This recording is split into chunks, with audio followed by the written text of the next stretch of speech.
লেবু লেবু রে তুই কেমনে এত নিষ্ঠুর হইলে রে লেবু।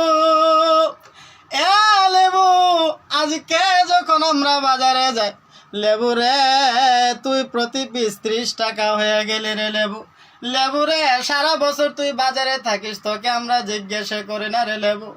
লেবু তুই যখন বাজারে থাকিস তোকে জিজ্ঞাসা না করার কারণে তুই পচে পচে বাজারে থাকিস রে লেবু। লেবু রে রমজান মাস আসছে, মানুষের একটু শখ, মানুষ যখন সেহরি করে সারাদিনে তৃষ্ণার্ত অবস্থায় তোকে একটু অপেক্ষা করে রে লেবু। সারাদিনটা যখন যায় রোজার শেষে একটু শরবতের সাথে তোকে মিশাইয়া যদি খাওয়া যায় লেবু, তোকে যদি আমরা একটু পাই রে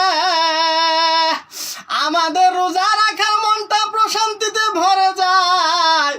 কিন্তু লেবু তুই কি কাজ করলি? এ লেবু সারা বছর তোর নিয়ে কোনো প্রকার সিন্ডিকেট হয় না রে লেবু।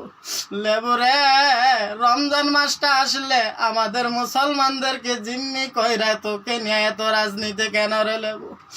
এ লেবু রে দেশের এত পরিবর্তন করলাম, 5 আগস্ট ঘটাইলাম একমাত্র এই সিন্ডিকেট ভাঙার জন্য রে লেবু।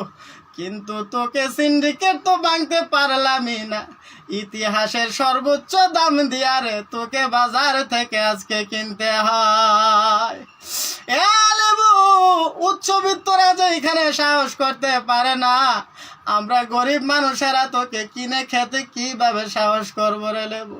এ লেবু রে যদি মায়া হয় দয়া হয় রে আমাদের দিকে তাকাইয়া হইলেও, রোজাদারদের মুখের দিকে তাকাইয়া হইলেও রে লেবু তুই একটু শিথিল হয়ে যা। দেখা যাবে ঠিকই 10 দিন পর 20 দিন পর তোর দাম ঠিকই কমে গেছে। কিন্তু এখন যে একটা সিন্ডিকেট লাগাইলি রে লেবু মানুষের মাথা গরম হইয়া গেছে। এ লেবু একটু সুযোগ করে দে আমরা যেন একটু শরবত খাইতে পারি রে লেবু।